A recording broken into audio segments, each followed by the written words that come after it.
वो जय भीम नमो बुद्धाय। और मैं आशा बोध, मैं छतरपुर से आई हूँ। करवा चौथ के बारे में बताती हूँ कि मैं भी पहले रखती थी करवा चौथ का व्रत, और इसमें कितना खर्चा होता है वो भी बताती हूँ आपको। मैंने 2018 से छोड़ा है।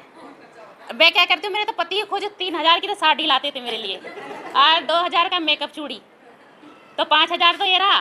5000 दिवाली का लगा लो।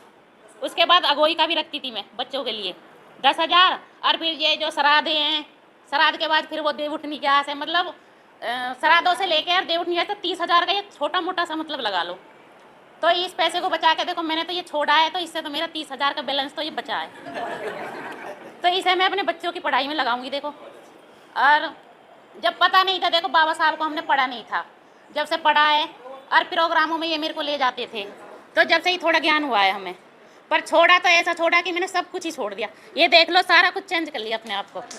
और मेरी जिठानी है, वो बोलती हैं कि उनकी किराएदानी बोलती है कि भाभी पहले तो आप बिछिया भी पहनती थी 2-2, और मांग भी सिंदूर भरती, मंगलसूत्र भी पहनती थी, पर अब क्यों नहीं पहनती।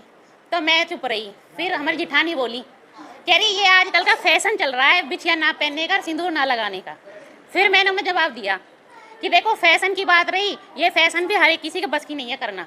जिगर होना चाहिए अंदर फैशन को करने के लिए। अगर तुम्हारे अंदर जिगर है तो मेरी जैसी होके दिखाओ आप। तो यही कह रही हूँ कि करवा चौथ से कुछ नहीं मिलता। मैंने भी 16 साल भूखा मरकर देख लिया, और 4 साल मैंने साईं बाबा के व्रत रखे हैं। पीले ही कपड़े पहनती थी, पीला ही खाना खाती थी। शादी से पहले से रखा, फिर शादी के बाद भी 3-4 साल रखा है यहाँ पे। और ये भी 3 दिन तो जागरण में ये दिन रात वहीं पे रहते थे माता की सेवा करने के लिए। और जब तक नहा नहीं लेते थे, पूजा नहीं कर लेते थे, तब तक चाय नहीं पीते थे, जब तक देसी घी की जोत नहीं जला लेते थे। तो पहले इन्होंने अपने आप को चेंज करा। मुझे ये बताते थे कि बाबा साहब को पढ़ो, देखो ऐसा किया, तो मैं थोड़ा इग्नोर कर देती थी। मन की पता नहीं क्या क्या बोलते रहते हैं, थोड़ा दिन तक मैं इग्नोर कर देती थी। फिर मेरे को इन्होंने प्रोग्राम में ले जाना चालू करा, तो मैं गई वहाँ, मैंने लेडीज़ों को देखा और सुना, और बुक में पढ़ा कि देखो हमारे बाबा साहब ने हमारे लिए कितनी कुर्बानी दी है, माता रामाबाई ने कितनी कुर्बानी दी है। तो हम क्यों इन पत्थर की मूर्तियों को पूज रहे हैं, बेफालतू में अपना पैसा खराब कर रहे हैं।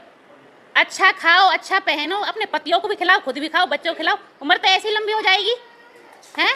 बेफालतू में क्यों भूखे मरो। तो खाओ पियो और मजे करो, छोड़ो ये व्रत सब।